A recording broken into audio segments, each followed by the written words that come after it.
મારું નામ નવનીત કેશવલાલ સોલગામા। અત્યારે મારી ઉંમર 58, લગભગ 17 વર્ષ પહેલા મારું 1993 ની અંદર એક્સિડન્ટ થયેલ। ત્યારબાદ મને ભુજ જનરલ હોસ્પિટલમાં દાખલ કરવામાં આવેલ। સિવિલ સર્જન અને બીજા ડોક્ટરોના અભિપ્રાય પ્રમાણે કે આ પેશન્ટ 24 કલાકથી વધારે જીવશે નહીં, એવું મારા ભાઈ અને મારા મિત્રોએ નિર્ણય કરી અને ફ્લાઇટમાં મને બોમ્બે લઈ ગયા। કે બોમ્બે હોસ્પિટલની અંદર મને શ્રી ગુપ્તા સાહેબ, અશોક ગુપ્તા સાહેબ અને બીજા ડોક્ટરોની ટીમ એ લોકોએ મારું પહેલું ઓપરેશન કર્યું, જે 22 કલાક ઓપરેશન ચાલે। ત્યારબાદ લગભગ 1 મહિના સુધી હું આઈસીયુની અંદર પેશન્ટ તરીકે રહેલ।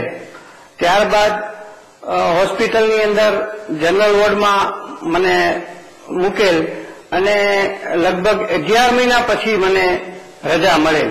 અચ્છા, ત્યારબાદ મને ફરી 6 મહિને ત્યાં આવવાનું કહેલ।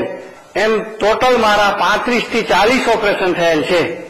શ્રી ગુપ્તા સાહેબ, અશોક ગુપ્તા સાહેબે મારા ઓપરેશન કરેલ છે અને દરેક ઓપરેશન વખતે મને સાંત્વના આપતા કે તમને સારું થઈ જશે અને મારા માટે એને સારી મહેનત કરી છે એમ। અને આજે હું જીવું છું તો એમાં મને એમ લાગે છે કે એમનો ઘણો મોટો હાથ છે જીવનમાં, કે મને એમ થાય કે મને એને જીવાડેલ છે અશોક ગુપ્તા સાહેબે। અને એમાં ઘણી મોટી પ્લાસ્ટિક સર્જરી કરવાની હતી, એ બધી અશોક ગુપ્તા સાહેબે કરેલ છે। પ્લાસ્ટિક સર્જરીમાં તો બધા હાથમાંથી સ્કીન કાઢેલ છે, 2 પેટની સાઈડમાંથી કાઢેલ છે। ડોક્ટર તરીકે કે અશોક ગુપ્તા સાહેબ ખૂબ જ સારા, આમ તો એ પ્રોફેસર હતા એટલે બધા છોકરાઓને, ડોક્ટર છોકરાઓને ભણાવે એવા મોટા સાહેબ હતા અને એને ખૂબ જ સારી મહેનત કરી।